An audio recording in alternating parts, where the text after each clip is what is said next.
Hello, everyone. Happy February. Welcome back to the Bearded Talk podcast. This is your host, Adam Mason. Very, very excited to be in February. It is insane that we are already here, and I just feel so blessed to keep bringing this podcast to you. I don't want to take up too much of your time, but I just want to let you guys know, as some of you may already, I do mentorship, and that is how we fund this podcast. So when it comes to learning your own business and growing your own business, and you just need traction and clarity, you need somebody to dive into your business at a deeper level than just a few DMs on Twitter or Instagram. You know what I'm saying? And you need somebody with experience, you need somebody with a background to dive in, assess where you're at, and help you get to where you're going faster than you can go by yourself. That is what we offer here at the Bearded Talk. So you can go to adammason.com/education, and of course, how we can help you build what you want to build. So definitely check that out, adammason.com/education. Now, without any further ado, the man, the myth, King Kosoko, aka Dayo Kosoko. I love this guy. One of my favorite people in DC, and just an ultimate creative. Love this guy's vibe. Love this guy's he oozes vibe when he walks around. So he's one of the cool kids, and for some odd reason, he invites me into little pieces of his life, and it's just such a great guy. So without any further ado, welcome Dayo Kosoko.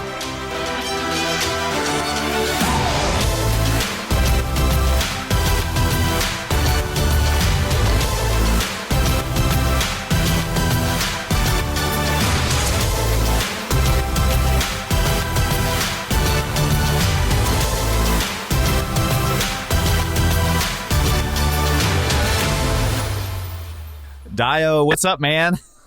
Hey, Adam, how you living, man? How you living? Good, man. I think I should call you King Dayo for now. Yeah. You know, it's funny.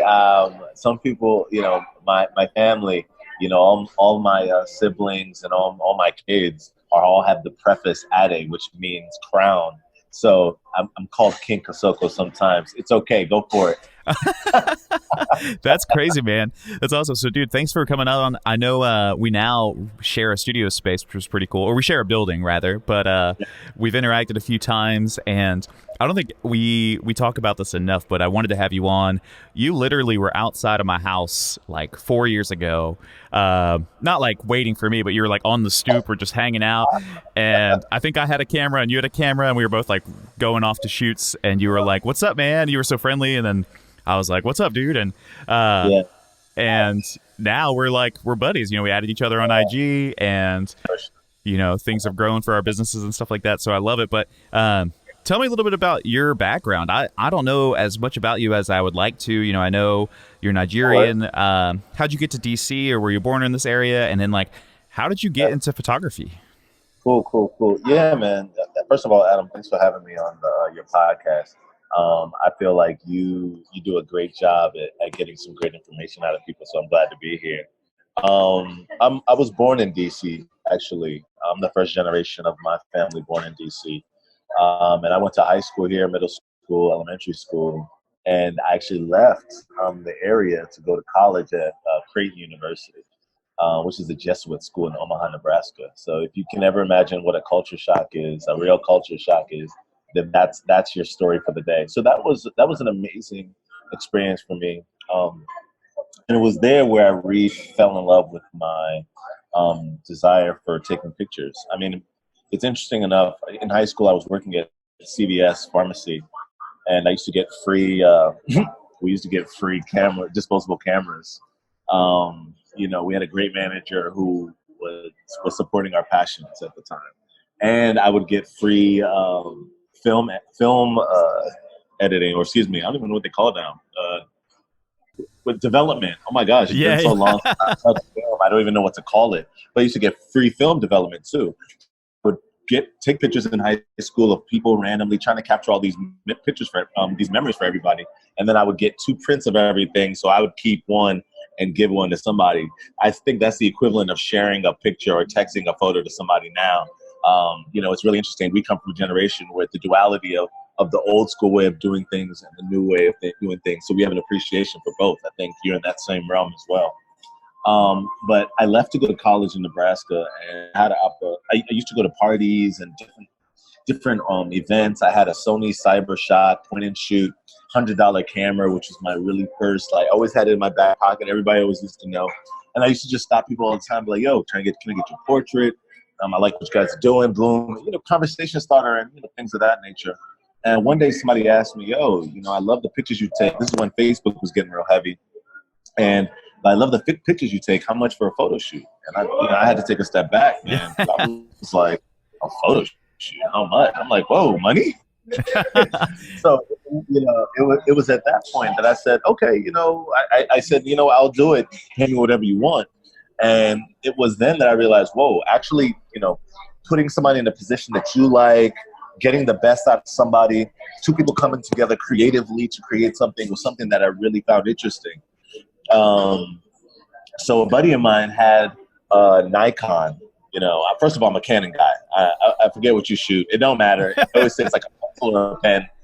As long as it writes and you're able to create, it is what it is. But I'm a Canon guy now. But my first camera was a Nikon. He was selling a DSLR Nikon with a flash and a extra battery grip for like $300 and a lens. And it wasn't a kit lens. Dang. So I jumped at the opportunity, and that's what started my journey, man. And, I wasn't doing shoots, like big shoots, but I was doing event photography in the clubs. I was already in the clubs, right? Like when I was young. In my fraternity, my line name is Party All the Time. You know what I mean? That's long since changed as I've gotten older. It's Party some of the time now. But since I was already out in these social settings, I was tasked capture these pictures in the club, we're partying. And that was my first experience with saying, hey, you guys get together. Essentially what you do as a wedding photographer now, right? Capturing the memories, capturing the behind the scenes, capturing things that somebody else wouldn't see, kind of curating the feel of an event. So those things were really interesting to me, and it started my journey, man. And I never thought I would be a full-time photographer. I never thought this would be my career. I always thought it'd be a part-time thing and a passion. But thank God for social media. I mean, honestly, bro. I think people can get hired, as photographers and do this and go to school. But literally now, and thank God for the internet. You can literally teach yourself. You can decide you want to do something.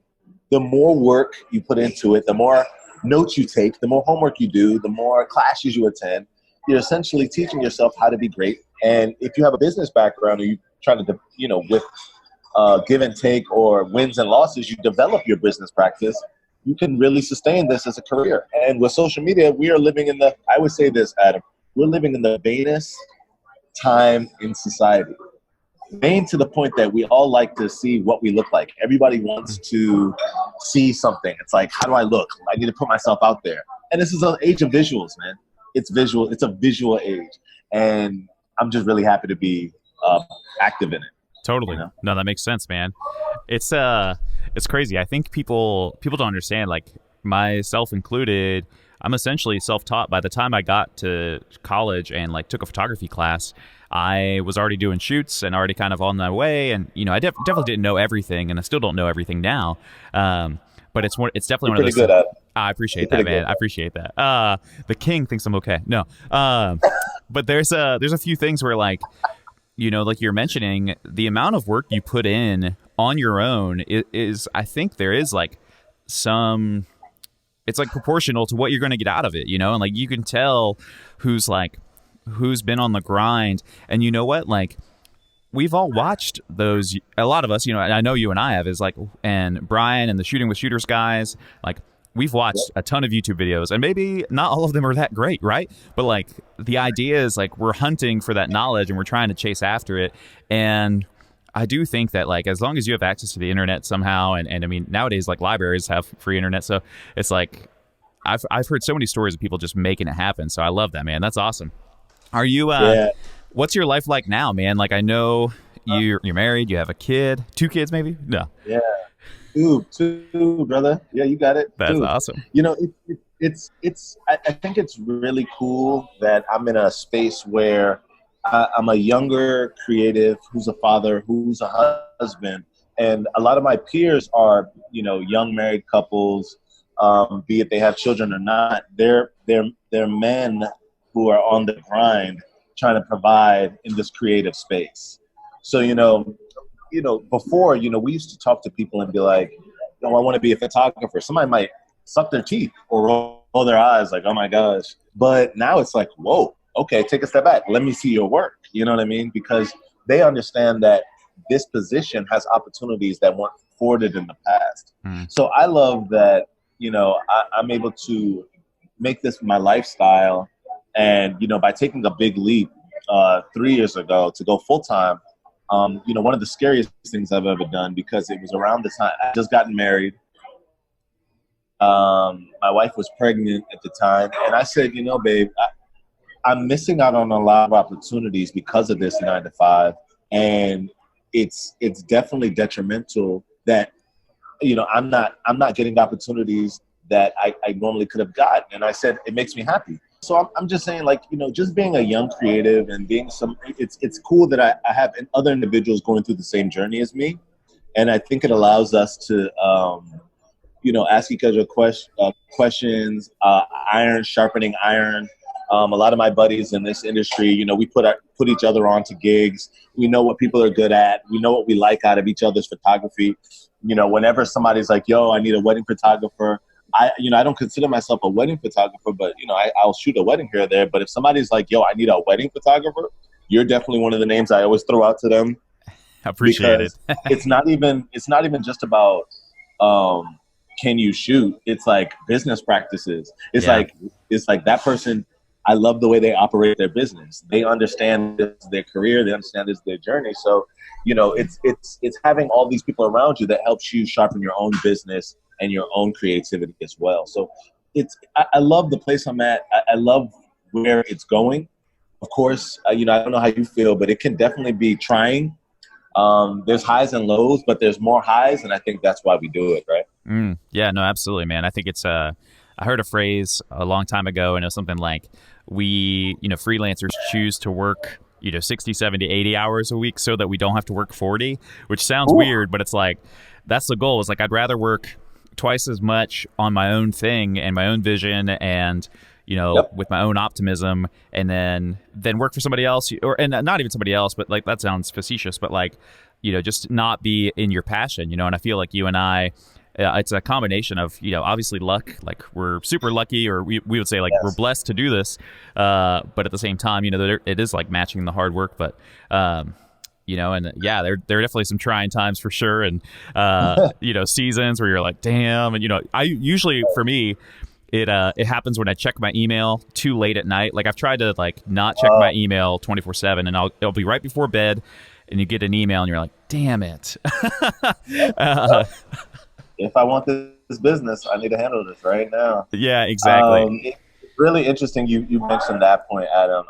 There was when I had just went full time, I was like, okay, this is my business. People want me to shoot with them.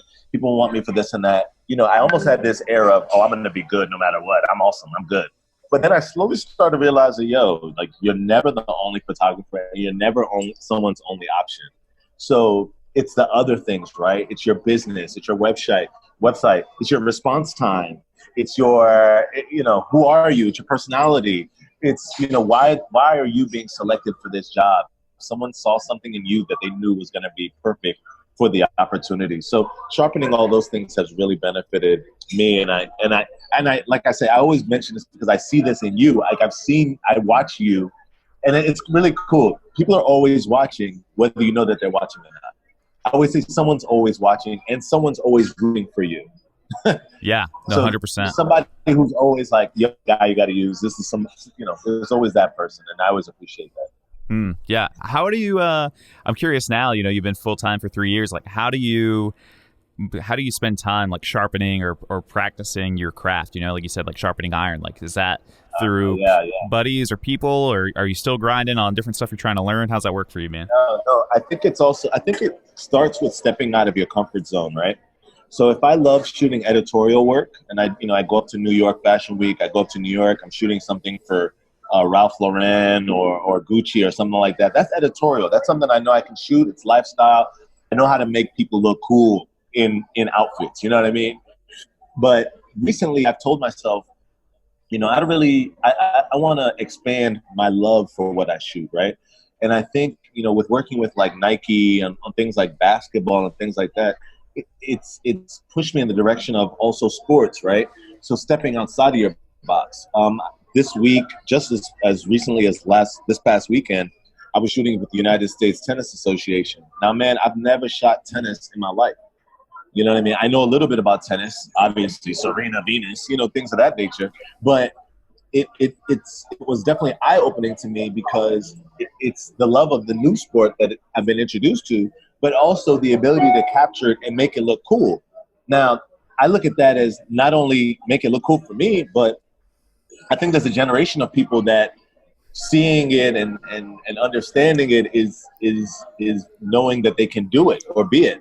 And, we have a responsibility as storytellers and people that share imagery to, put great imagery out so people can say, man, like even if you go to a location, you just got back from Alaska, you sent me a couple of pictures. From the couple of pictures you sent me, bro, I'm already like, all right, I got to get to Alaska at some point. You know what I mean? I'm serious, man. It happens just like that. So I think the biggest thing is challenging yourself, stepping outside of your comfort zone and being like, okay, let me try newborn photography. Even if I don't like it, let me try it once. You know what I mean? Let me try it. Yeah, no, 100%. I think it's even today for me, I find myself like when I come to a shoot, especially for me with weddings, like they're mostly going to be very similar. And there's probably maybe 10-20% at max that is going to be different, so like you actually like this last wedding I shot had a money dance and I was like, yes. The bride was from Ghana and so I was like, yeah, we're here. But she most of my weddings are going to be very similar, right? And so it's easy for me to go into almost an autopilot and know what's going to happen. I know what I want. And there is a product, part of that where it's like, I want to create what the client expected based on what they saw before, Because that's why they hired you. Exactly. Yeah, you don't want to go like fully different, like I've never shot a frame of film, but if I just showed up to a wedding with film cameras, I'd be like, my client would be like, what's going on, Adam? But I think, something for me is even just practicing little stuff. So maybe it's not even a completely different style, but it's like, hey, I want to get better at, off-camera light or whatever. And so it's like, all right, let's go outside. Let's whip out the one light and we'll find a friend to model for us or whatever, or I mostly shoot wide open, right? A wide open aperture. But maybe it's like, hey, let's try something else. Let's shoot at f/16 and see if we can, we don't want anything to be a crutch. It's okay if it's like a stylistic standpoint, but I appreciate that you wanted to like get out of that zone and kind of break out yourself. Yeah, it's for the love of photography, right? It's like we don't even know what's coming next. You know what I mean? Yeah. I don't think 100 years ago they thought we would have digital imagery and people wouldn't be printing as much. You know what I mean? Like times are changing and we don't know what's happening. What's going to happen next? We might have holograms, we might have 3D pictures and all types of stuff. My mind always goes wild when I think of the possibilities. I just always want to be flexible and keep up with the times, Yeah, no, absolutely. It makes sense. And yeah, especially when I think a lot of at least for you and I and a lot of our photographer friends, our selling point is kind of a modern take on things. We definitely want to make sure that we're advancing and seeing what's up. So that makes sense. Now, what are you doing recently, like what have you been working on and what's your day-to-day look like? Do you have like 1 gig a week? Do you try to stay busy? Do you have 5 gigs a week? How's that look for you? Cool. I think it's pretty flexible, Adam. Like, depending on how much I shoot, I try to then take the next week and I might not shoot at all. So like I just shot 4 days with the United States Tennis Association, 4 days shooting like Sloane Stephens, Coco, the 15-year-old girl that just beat Venus. Yeah. A couple of prominent individuals, and I have about 22,800 pictures that I took over 4 days. Yeah, sure. Dude, this week is an editing week, right? And, yeah. And I haven't reached the point, which is something that my wife tells me, with the rate that I'm going, I need to almost have a team with me. Not to say that I'm a big production I need to have like an assistant. Because, there's certain aspects that as a creative, you don't want to have to worry about if you're trying to create. Like, let's say it's emails or something like that. Like I might have to get someone to manage my calendar, stuff like that. But at this point, I don't have that. So it's a lot of long days and long nights, man. I go to bed around 3 every day, and I get up around 9 or whenever the babies get up.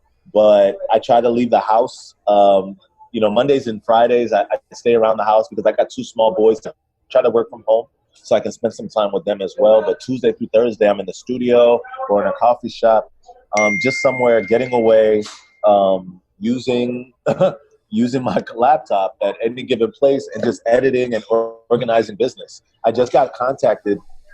So I shot with Della Don. Are you familiar with Yeah, Della she Don? played at University of Delaware. Oh, my man. I shot with her probably 6 months ago with a campaign for PETA. And, when I do a big campaign like that, I don't even ask about the pics. But I just got the email right before we started this podcast that the images are ready. The whole campaign is finally ready to roll out, and they sent me a link, and I'm just gassed. I'm like really geeked because it was something I was waiting for. So different days, so now I have to say, how am I gonna advertise that this is something I did? Because I always say, Adam, the biggest thing about being a photographer, especially when people want to say they want to do this full time or they're interested in making this a career, you're not only the manager, the custodian, the the window washer, the secretary, but you're doing everything. You're also your own marketing. Yeah. We use these mediums to market ourselves and let people know this is what we're doing. This is what we can do for you. So it's a lot of that going on. But like I said, if I find myself overshooting or shooting a lot, I take a step back and I'll just take a week off to just handle logistics and, take a step back. And I think that's something that we're afforded. It's the best aspect of being able to curate our own careers at this point, No, I love that. It makes sense. Like there's something to, and I think you got to find it, and it takes time. Like, I don't know if maybe when you were starting or when you first went full time. I know for me it's like I took everything and I tried to shoot it as soon as possible. Because like if you don't shoot, you don't get paid, right? So, and now I think I see a lot of photographers. You and I have been full time for pretty close to the same time, and a lot of other guys where you find that rhythm, and for some people, I know in the wedding world there might be guys that are like, hey, I don't take weddings on Sunday, or they, despite there's no official day off, they make one for themselves and they say, hey, the business is closed on Monday or the business is closed on Thursdays, and they try, and for me, I try as well to like not check email that day. I try to not do work stuff, but it's hard because we also love this, right? Like, again, we go back to what we talked about earlier. It's the most fun we could have, Bro, sometimes I'm like, I'll go somewhere and in my head, I'm like, Dayo, do not bring your camera. Do not bring your camera. Because instead of enjoying whatever activity or whatever it is, I might find myself just shooting the whole time. And then guess what happens? I'll meet like 20 people at this event. I'll show everybody, because I want to. It's not like I got paid for it, but then there's an expectation of, hey bros, the DMs, yo, where's that pic? Yep. When in all honesty, I was just doing it for myself, and because I don't have a timetable on it, and it's something I did for myself, I'm gonna get to it when I can get to it. But I hate that duality. Sometimes you really just got to take a step back and enjoy yourself as much as you want to capture everything, No, totally.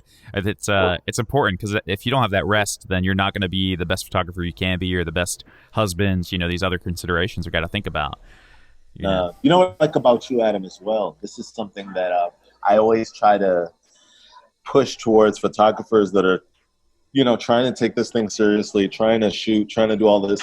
I always say that there's no competition. There's no looking at another photographer and saying, oh man, that's the guy who I'm trying to be better than. There's nothing like that, because we're in an industry where, everybody has their own style. Everybody has their own personality, and people are going to work with who they want to work with, be it style, energy, money. They might like someone else's price better, but in the end, there's so many people on this planet and in this country that everybody, there's enough business for everyone, in a sense. Yeah. But I love guys like you and I, because I do the same thing. We're not scared to give away the information for free. Like, we're not scared to say, oh, this is what I'm doing, this is what's going on, because we understand that what I tell you, excuse me, doesn't hurt my business. You know what I mean? Yeah. No, 100%. And I wish more people operated like that, but you do, and I appreciate that. I appreciate that. It's easier some days than others. Every day there are certain days when you have you have those fears, right? And you're just like, I don't want to give out anybody. I don't want to give out anything to anybody. And right. But yeah, I think my philosophy has been, at least even in starting this podcast and stuff like that, was like, and everybody's got different struggles, and everybody is starting from different places, but for me, my story was like, I was raised in a small town by a single mom, and I got kicked out of college, and I still somehow I'm able to make it work, and now I live in DC, right? And we've been 4 years full time. We bought a house, like we're living the dream, if you will, and we're not lounging it up in Mykonos or anything like that, but it's I'm grateful, and if I can make that happen, it's like, hey, I want to dive into your story, other photographer's story, and just like, hey, how did Dayo make it happen, right? And you're like, hey, I showed up. That's the main thing I've gotten so far, is like, I was there, and you still to this day show up at places, and you do bring your camera, as long as it's appropriate, right? Unless they have a hired guy. But you're like, hey, I'm ready to go just for fun. We can always try and make something. And so I appreciate that, man. Yo, Adam, you wouldn't even imagine how much business I've gotten by coming to, like, let's say a coffee shop, doing what I'm doing, and then having my camera just sitting out by my laptop right by me. When people see this is what you do, then they inquire, and I never have an issue having a conversation. It's really interesting, how the dynamics of seeing something and inquiring about it can lead to other things. Yeah, no, I love that, man. So tell me about, let's talk about your actual work, man, which I think, I would describe as like editorial, but at the same time, like one for me, and obviously, you're one of my favorite and one of the few people that I do follow that, shoots a ton of different skin tones, and you embrace that. And that's like personal to you, obviously. But I love that. So one, it's educational for me. And then two, the work is just insane. So like, how's your work kind of changed over the past few years? And then, what is a win for you style wise? When you take a photo, like, what is a win? And you're like, all right, I like this. Like, what makes you be satisfied in that image? Okay. That's a great question, Adam. I really appreciate that question. I would say a win for me is when, I don't know how many people operate like this, but before I shoot, I already have preconceived imagery of how the picture is going to turn out in my mind. It's like I know exactly what I want, or I have an idea of what I want, and I operate around that idea. So when it gets as close to what I thought in my mind, it really makes me happy. If I take a shot and I'm like, whoa, this thing is sharp. This thing is, it's popping. The clothing is exactly what it's exactly layered, or it contrasts. It's a perfect complement to the environment that I chose. You know what I mean? Or the lighting is a perfect complement to the person's skin tone. And all those things make me happy. And mind you, all this is just me looking at a photo right immediately after I take it. When you get to your computer and you start looking in depth, and you start putting your edit, me and my guys, we always say throw your sauce on it, because, everybody's photos can look alike, but after somebody throws their own personal sauce on it, the picture truly becomes their own. One of the things I love is that when you can look at somebody's work and know whose work it is before you even looking at who took it. Yeah. And I think that's something that I tried to really emphasize as far as my style over the past couple of years. I remember early on with me shooting full time, people they liked the work I was doing, but behind the scenes, you don't realize is the whole while I'm trying to curate and perfect what my look is going to be. So even when I'm putting stuff out there or editing stuff, it's like a trial and error. It's with some images. It's like, maybe I'm going to consistently do this. Maybe I'm going to consistently do that. And it got to a point a couple of years ago, because I've been shooting a similar style with different variants about like maybe 2 years ago, where something really clicked for me as far as a look and what was important to me. There's a lot of people that shoot editorial, that shoot lifestyle, but a lot of their imagery is very, it's edited to the point that it doesn't look like that person. And this is me speaking, not something against somebody else, right? Because that's their style, right? It's just not what I'm looking for, right? Yeah. I want us to look as natural as possible, as human as possible, as real as possible, I always tell clients, I'm not going to take out I'm going to edit shoot a lot of portraiture. I'm going to edit your face as like, let's say, as if you had something there that shouldn't be there, I'm going to take that off. Like a pimple, or you had a bad day, you had a zit in front of your nose. Yeah, But exactly. if you have like a scar that's part of your history and your story, unless you tell me to remove that, I'm not going to remove that, because that's what makes up who you are. So Yeah. it's a personal touch, right? And I think also with my style, Adam, the biggest thing for me was I always say, and I mentioned it earlier in the podcast already, is to get what I want out of my subject or the model. Like, if I want something, I have to get that out of them. So I always say that photography is like a dance. Let's just say it's a salsa. If both of us can't salsa, then we're going to be slipping up all over the dance floor, and it's not going to look so hot. So it's a blend of having a great subject who knows how to move, knows how to do those things. And if they don't, you have to guide them in that. I have friends that say, "Oh man, I shot with this girl. All her pictures on Instagram are really dope. They're really awesome.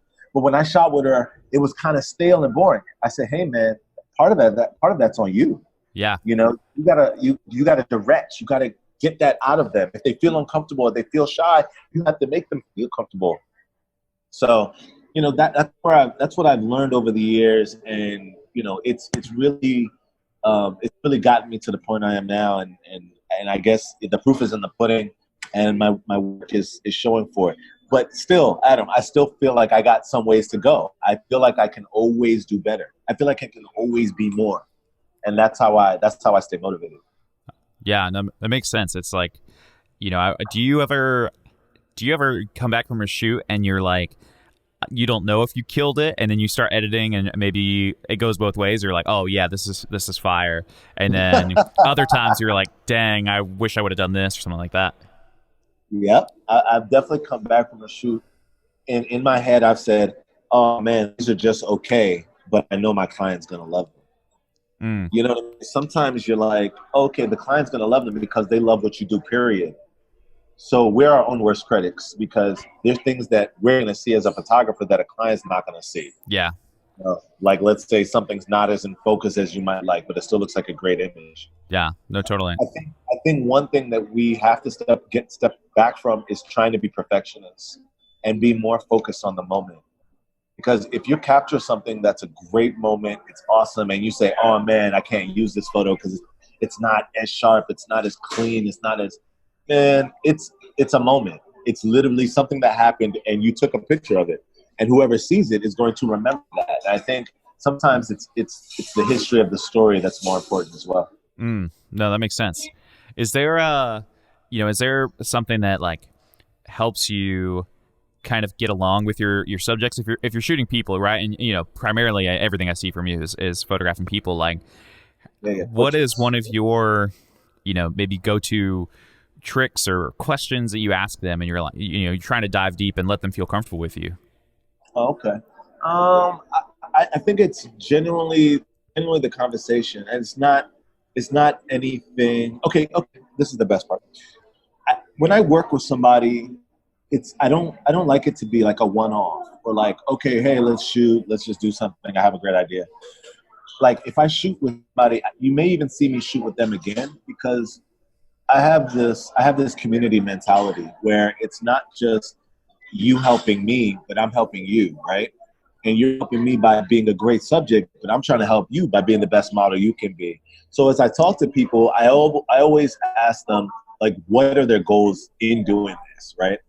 And it's not to say that I have all the answers, but I'm willing to tell them, give advice, to take advice, but it's having that dialogue, because I think when you're working with somebody, it's like, yo, we're in this together. And I think just being open and transparent, and I'm a fun-loving guy, so I try to make people laugh. I try not to overshoot. I think, a lot of people I work with, they say, oh man, you're great. I worked with this one photographer and we were shooting forever. And I'm like, well, that's because that person probably was trying to get something and it just was not happening. Yeah. So I try to make sure I get what I can get as soon as I can get it. I think that challenges myself too, right? Like, not taking 1,000 pictures of somebody during a portrait session, but trying to limit it down, as well as not using the LCD screen on the back as much, right?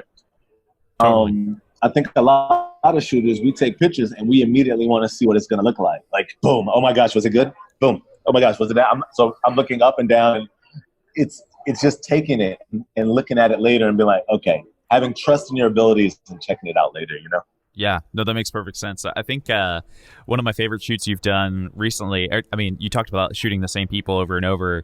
And I know one person, I don't know this person personally, obviously, but Duke Dubois, I feel like you shoot all the time. The Duke. And he's every shot is money, man. And I think you my favorite, surprisingly, I know a lot of people love that one of him in the flower tree, the magnolia, I think. Man. But my favorite is actually your shoot with him and at the Lincoln for the shoe company. I think it's so sick.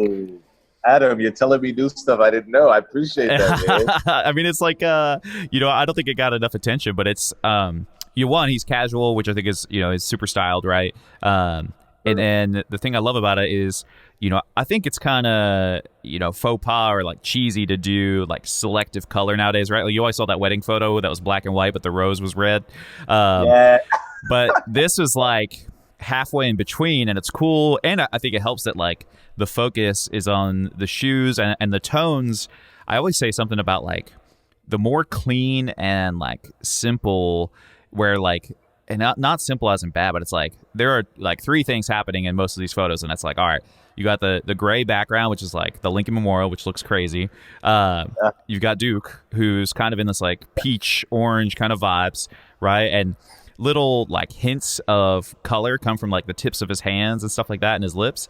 And then you're just like, all right, let's go to the shoes, which are very similar color scheme too, right? That's like white and kind of this like brownish, and you've got them styled in different ways. And then like even some of it was in like really harsh light, but you kind of like killed it to where it's going to be, I don't know. It's just cool. That's just cool. And if they don't hire you again, I'll be pissed. I'll talk to them. I appreciate you, brother. Like you're mentioning things in the photo that I'm glad another photographer noticed, especially as you mentioned the slight color pop. I think, especially when you have a building like the Lincoln Memorial, that marble, that old historical marble, it's actually obviously wasn't as these tones, but with a little bit of editing you can create that, and I'm glad you saw that. One thing with Duke, man, as I mentioned, I'm not trying to just be a one photographer in my relationships with people that I really like. We shot one time and we looked at each other, and Duke's younger than me, and I was like, he considers me a big bro, I consider him a little bro, and we killed our first shoot that we ever did. And I said, bro, this ain't the last time we're going to work. He said, no, it's not. And it's become a friendship. And I think when you get each other, you should honestly, Adam, you should see how short our shoots are. They don't take long at all because we've worked together so much, and we're each not, we're not overly confident to the point that we're saying, oh, I'm not trying to hear your perspective about this or that. The way we move, it's really interesting, and I try to get that same development with other people that I work with, so that we're both giving input to what the final outcome could be. Yeah, no, it's much more of a collaborative effort than the subject. And sometimes I don't know if I would expect every person, if you're doing like headshots for a business, that guy or gal, that person might not be as receptive. Whereas like you're shooting Duke or you're shooting Gary, like you have a lot more.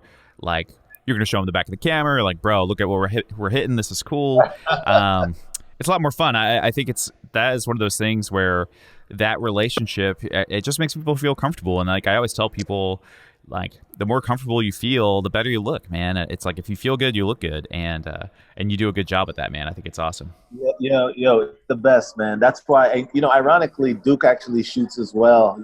That's sick. So it's the essence of shooting with shooters, right? It's the essence of shooting with another shooter that understands. So I think I shot you one time in the alley after shooting the shooters event, but I could also tell you don't get shot as much. Yeah, you know what I mean? None, man. That was the first shot in like a long time. I was like, oh, this is cool. And it looked like me, like I was just wearing a hoodie and my favorite shirt, and there's something about that. Yeah, so it's something about that relationship. Shout out to Gary, man. I'm actually going to be shooting with him today Oh, nice. at That's 4 awesome. o'clock. Yeah, yeah, we're shooting with the Champagne brand. So that's something cool that, when you have your colleagues around you, you always have somebody to shoot with. Totally. It's So, like, yo, I need a shooter. I get to pick from the Rolodex of photographers. You know what I mean? dude, that's awesome, man. He was on our podcast. I want to say back. We're going to be in the episode like 90s when this comes out, but he was in the 30s, I think, back in the day. Oh, So, I know. I told him I was. He said, "What are you doing tomorrow?" I said, "I'm shooting with the bearded tug, man." He said, "Oh yeah." He said, "Adam, that's the homie." I said, "That's my homie too." oh, that's So awesome, dude. He's so cool, man. I feel like he's so humble, man. For both you yep. guys are for like how amazing your work is and the stuff that's coming your way. And the cool thing I love about you guys is that you're not just like showing off what's cool and happening in your life. You're still hustling. You're not just stopping, and I love that, man. Something related to Gary, I wanted to talk to you, man. And this is kind of a little bit more intense, but I know a lot of the folks listening to this, a lot of the folks in the Shooting with Shooters community and DC, formerly known as Chocolate City, like, did you ever interact or have any situations where I talked to Gary about this, where you just felt different because of your race on a creative environment? Like you're at a shoot and maybe they didn't treat you as well as they should have, or have you ever experienced any of that kind of stuff in the shooting environment, in the creative environment?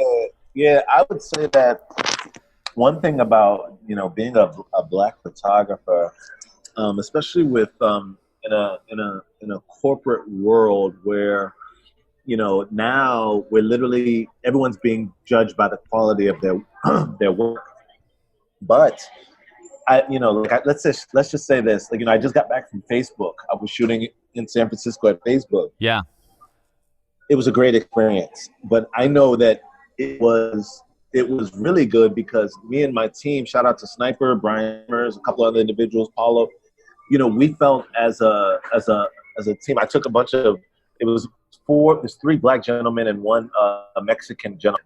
And it was the first time one lady had told me they had all minority team doing event coverage for one of their big events. So I felt like I needed to go beyond the Call of Duty just to make sure that, there's an understanding that it's almost like every time you go out and do something, you're a trailblazer for the next guy. Yeah. Right. So I feel like whatever I'm doing, I need to go out and kill it so that some other young guy one day will not have any issue trying to work with these big companies and these big brands that might say, hey, it might not even just be a race thing. It might be an age thing. It might Totally. be, we're used to working with these guys who've been in the industry 30 years, who've done stuff with this, who have crazy portfolios, where you can say, yo, I know how to shoot, man. And I have great business practice, and I'm going to be able to give you what you need. So it's having that, it's always a chip on the shoulder as far as understanding, whatever you're doing, you really got to kill it, and you really got to put your best forward. Like, you don't have the ability to slip. Have I been in a situation where, I'm shooting for someone and it's like, oh, okay, why do you keep looking over my shoulder? Why do you I know what I'm doing? Yes, I would say that's definitely happened before, in a situation, I just want to make sure you guys got this shot. What? It's like in the contract, this is the shot list. Trust and believe everything is going to get done. You know what I mean? Yeah, totally. So sometimes there's things like that, but those are the kind of things, I've been doing my whole life. So it's unfortunate. So it's not like a surprise when things like that happen. It's almost like all right, here we go. Let's just kill it again so that, whoever comes after me doesn't have to deal with this as well. Yeah, no, totally. I think it's a thing where we're getting kind of in the weeds here, but I think this podcast is all about like honesty. And if people don't know the whole story, then they don't know the whole story. But it's like I think you guys, Gary, Creative Agency, Creative Theory, all those guys are, and even James Anthony, we had him on as well. Like we're gonna get the whole crew on. I was like, I talked to James. I was like, damn. I was like, Adam got you before me. I said, I'm pissed. No, I wasn't pissed. No, I'm glad. I'm just trying to, like I talked to my wife about it, and I talked to Gary, I think earlier this year about, just like how could I never want it to be, it's like a fine line, right? For me as a podcaster, I'm interviewing you primarily as a photographer, right? As a creative, we want to know your story. Right. But I think kind of like what we were both saying is like part of your story as a creative and part of Gary's as well is influenced by you being an African-American man. And so it's like, for the white folks that don't know, like they're gonna know, right? So they're like, oh man, if they don't skip, if they're not like, oh man, Adam's gonna talk about race again. No, but it's like, that's part of your story. I commend you for that. I commend you for talking about things that some people might not want to talk about, even if it makes you uncomfortable. I think, having an understanding about what everybody deals with allows you to be empathetic. And I think empathy is something really powerful because, you don't want to just see something and be like, oh, well, that doesn't happen to everybody. Of course not. But it's good to be empathetic when you understand people's stories. So totally. No, and people who are listening to this, like you were mentioning, the young bucks and people coming up will listen to this and they're like, oh yeah, like this is something I've experienced, but maybe it gets better, or maybe they won't have to experience what you've experienced, just like, grandparents' age and stuff like that. And so I think that's important, and that shapes who you are as a photographer. And for me, it shaped me as a white guy because it's like I use my camera as, or it's a passport, man. Like my camera is the reason that you and I became friends, right? And agreed. It's like a lot of people aren't lucky enough to get to know Dayo and Gary and Timon, and like they don't get a chance to get to know you guys. Or they might not make an effort, right? And they might not nobody gets to make an effort to know anybody, especially in DC. And so I feel like I don't know. Getting to be your friend is awesome. That's all I'm going to say. Because you're the king. You're cool. No. Adam, it's honestly, I like that your energy from the first time I met you. I was randomly standing out. I was sitting in DC. I don't know. I think I was headed to a shoot. I had just shot something. I was shooting people, and then you just walked by, and then we had a conversation. Yeah. And that's something that my good buddy Carl always emphasizes. Carl Nart. Just talking to people, man. And I always say the same thing. Whether it's we all what creates relationships, commonalities, right? The more things we have in common, the more you can associate with somebody. And I think whether we know it or not, or believe it or not, we all have a lot more in common than we understand. And I think if more people took the time out to just, instead of walking by somebody and say, okay, they're here, I'm here, it's like, yo, what's going on? What's up? Yeah. That's why one thing I do consistently is I don't keep in compliments. That's one thing I've really learned to do. So let's say I like your beard, right? Yeah.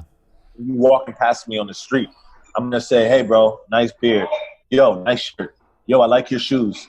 And it doesn't mean I want anything, but I'm letting you know that there's something that you did that I like and I think is cool. And instead of keeping it in, which doesn't do anything for anybody, I'm gonna let you know, because who knows, that might make your day. Totally. No, totally. Who knows? We might start a conversation and I might be on your podcast now.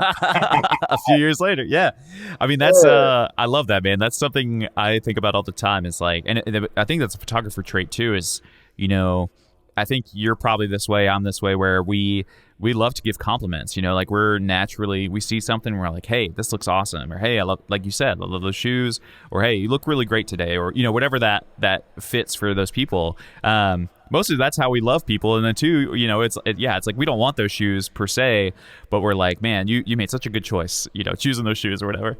I want to ask you about, as we're winding down, I want to ask you, what are you working on right now? I know you just shot for the U.S. women's tennis team, and the United States Tennis Association. Yeah, United States Tennis Association. Yeah, so I'm headed to Martha's Vineyard to shoot this big art show called Art on the Vine.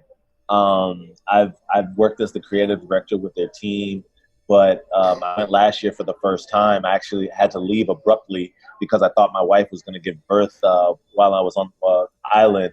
So I had to leave last year, but it was a false alarm. But I'm back this year, and I don't know if you've been to Martha's Vineyard, man. It is beautiful. It is awesome. And I would have never gone to a place like Martha's Vineyard if it wasn't for my camera. Honestly, sure. Yeah. It's kind of, or I probably wouldn't have had that experience. So like you just said, your camera is your passport. And that's one big thing I got going coming up. I I have some surprise things in the works, man. But I'll keep you hip since you're in the inner circle. Yeah, don't violate any NDAs or anything like that. There But you you go. could give us. Yeah. Let me ask you something, Adam, real Yeah. quick. What? So if you weren't a wedding photographer, what else would you be shooting, or Mm. what else are you trying to shoot? That maybe you want to start leaning towards, or that you would like an introduction to? Yeah, so that's a good question. So I don't think anybody's asked me that lately. I don't But care about you, Adam. I care, man. I I care. appreciate that. I appreciate it, man. Yeah.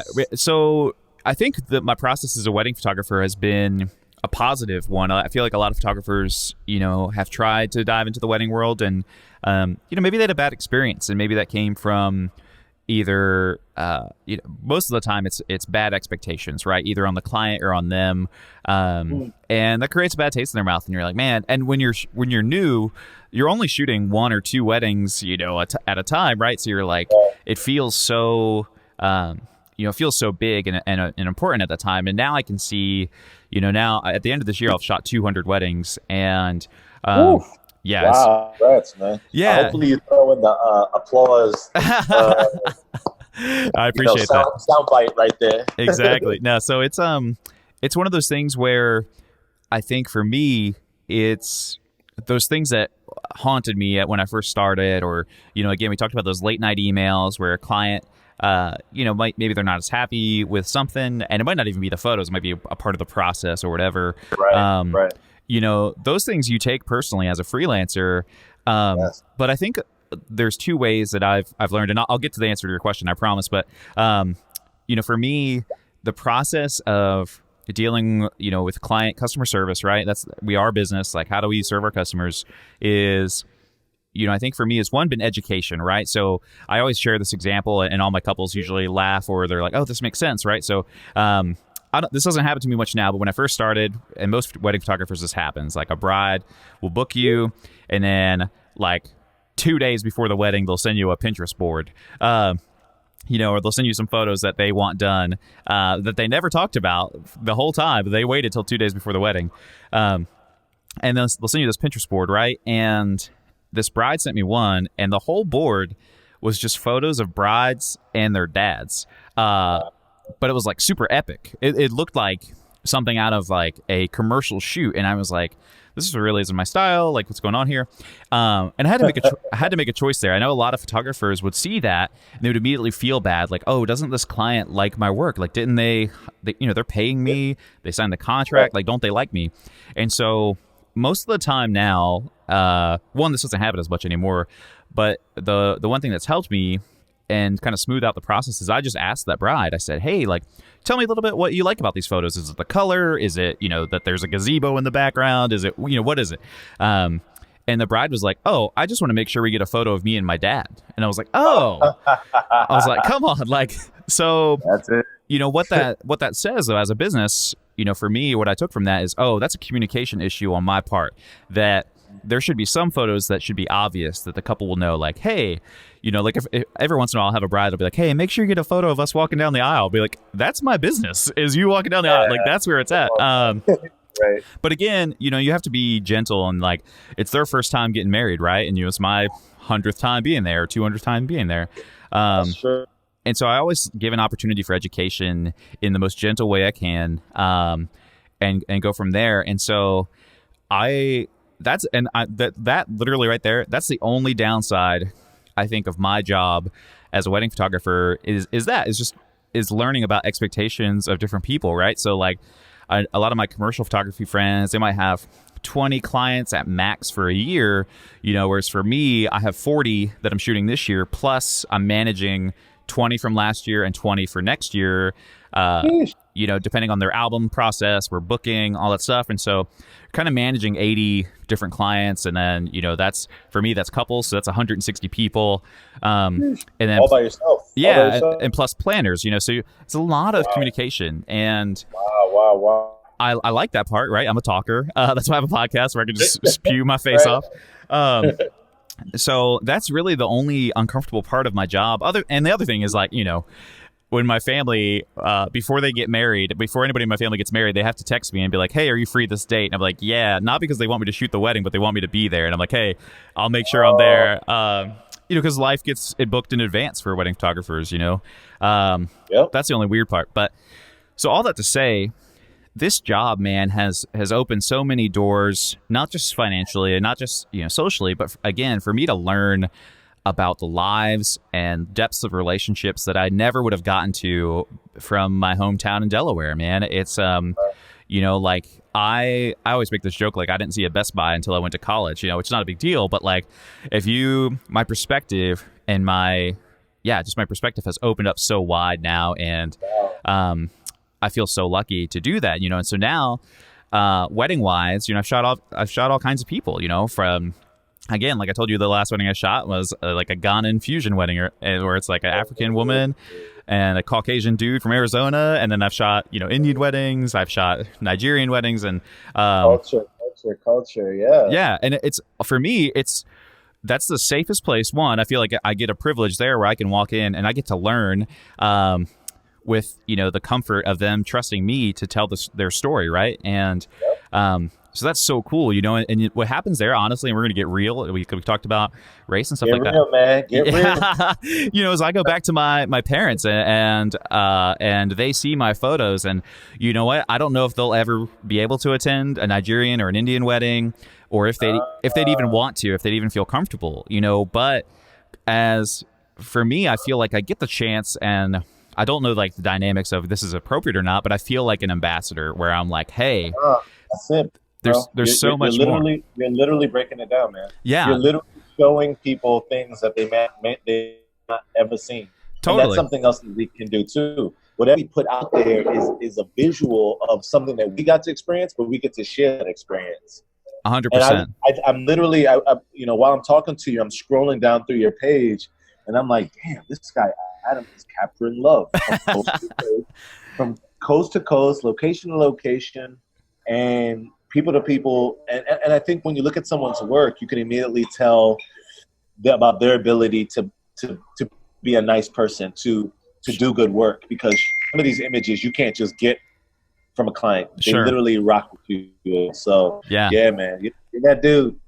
I appreciate it. So that's the vibe. I feel like that's my mission, is to connect people. And like even an example, like one, I feel so lucky to be connected to you, but like I remember when Black Panther came out and you're like, hey, yes, let's go. and for me, my perspective was that this wasn't just a movie, right? This wasn't just a movie.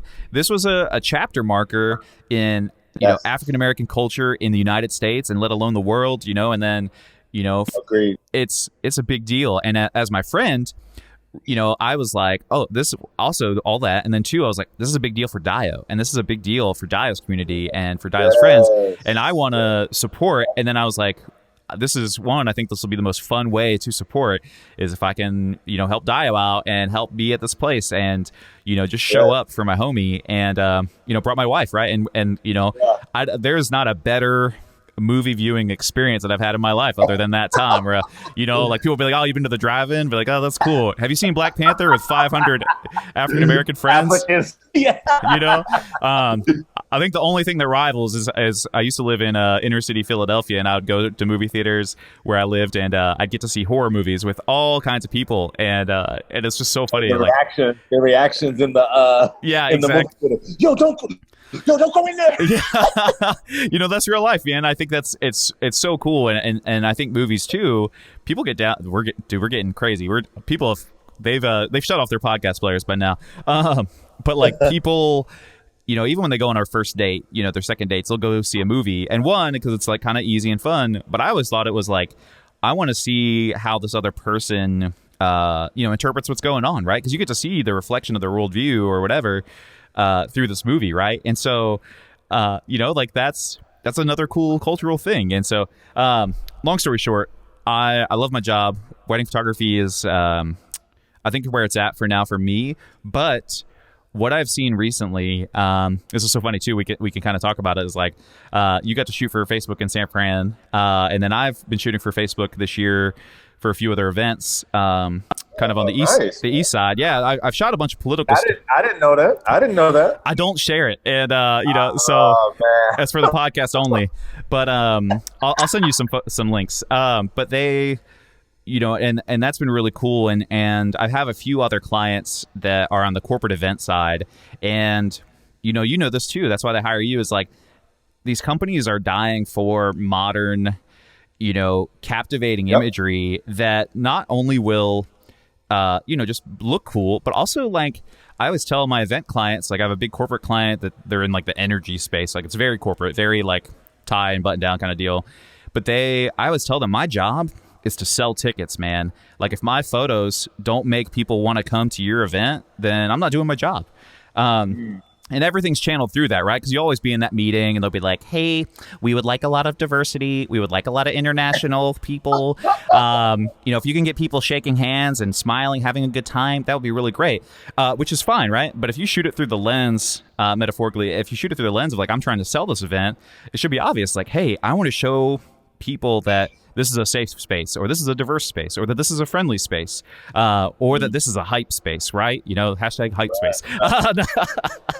My man. So, I think that's been my favorite thing over the past few years is helping these corporate clients create, more modern imagery. And, I don't know if I would ever just shoot that. But it has been really helpful. So I have been cutting back on a few weddings per year so I can take more of that corporate work. So that's been fun. I think other than that, I used to travel internationally a few times a year to shoot for like nonprofits and stuff. And that was so impactful to my life. And so I love that. But I've been talking way too much, Dayo. I want to know. No, you're good, man. I think mediums like this allow both the interviewer and the person being interviewed to learn a lot more about each other. And I think it's always good to be able to share. And I think those are the type of things that make you different. And I don't know if you understand that like you're a different type of dude. But if you don't, I'll let you know, like you're a different dude. Man. Like there are a lot of different things that you get, like from a cultural standpoint to a just free expression, to an understanding. You understand a lot of things, especially as somebody, like you said, who comes from a small town in Delaware. Yeah. So I don't know what happened. Maybe it's your faith-based background. Maybe it's your, your family, but something happened where your mind kind of opened up like, whoa, I don't know what it is, but you're there. And I call it an aha moment, but I'm glad that you have that. And I think, because of that, like you have no limitations. You know what I mean? Sure. No, I mean, it's I appreciate that, man. Something I always think about too is one last fun story is, I came from a very conservative religious background, and then, I got that email, and it was only a matter of time where it was, I had a bunch of different types of these emails where it was couples emailing me saying, hey, would you shoot? And they would say this kind of wedding.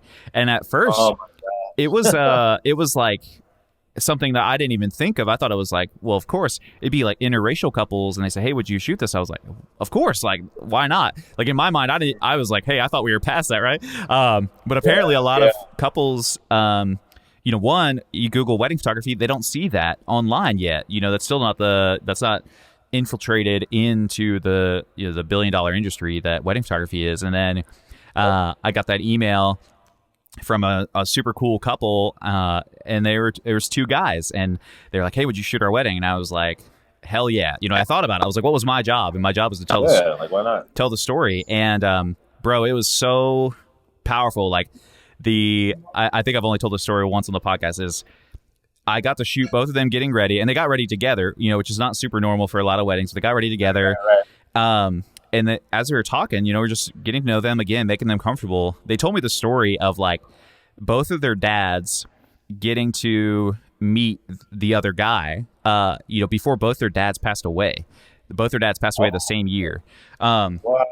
And the importance of like that father's affirmation and that father's, like, hey, does your dad, appreciate your wife, and vice versa. And that was so powerful, and how their dads were like, they loved their partner, and that was so cool. And that I was like, all right, this is worth it. I'm like crying with my camera. I was like, dang, this is nothing makes you want to go all out. And so since then, it's again, like we talked about, like I use my camera and the podcast as a megaphone for the things that I believe in. And, and I want to give other people as much of that megaphone as possible and not make it about me. So that's why I've been letting you talk a lot of it, other than recently, man. You asked that big question, and now I've been on a roll.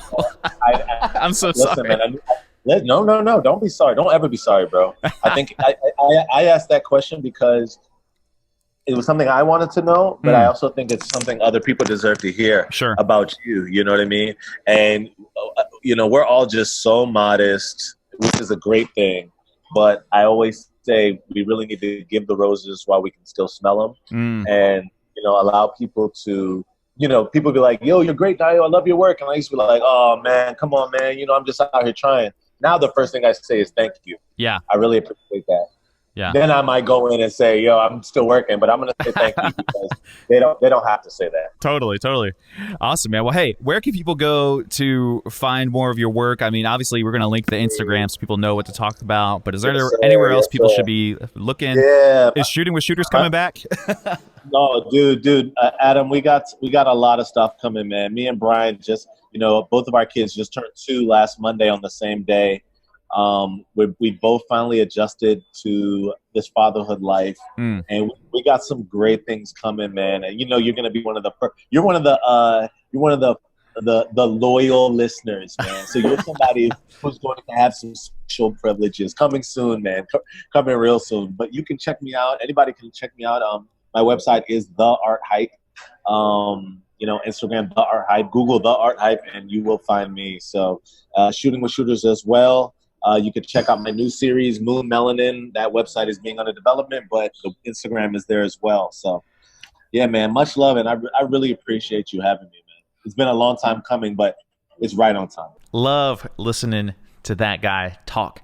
He's got the wisdom. He's got the hustle. I think that's why we get along so much, is we just know that we're grinding. I mean, it took us so long to record this episode. It took us so long to post this episode. And we're just trying to make it happen for our families, trying to make it happen for us and our legacies. And so absolutely love this guy. And I would encourage you, check out his work, say hi, tell him that we sent you. And he's definitely going to be an Insta follow when you look at his work. So thank you guys so much for everything. Have a wonderful day. Keep being awesome.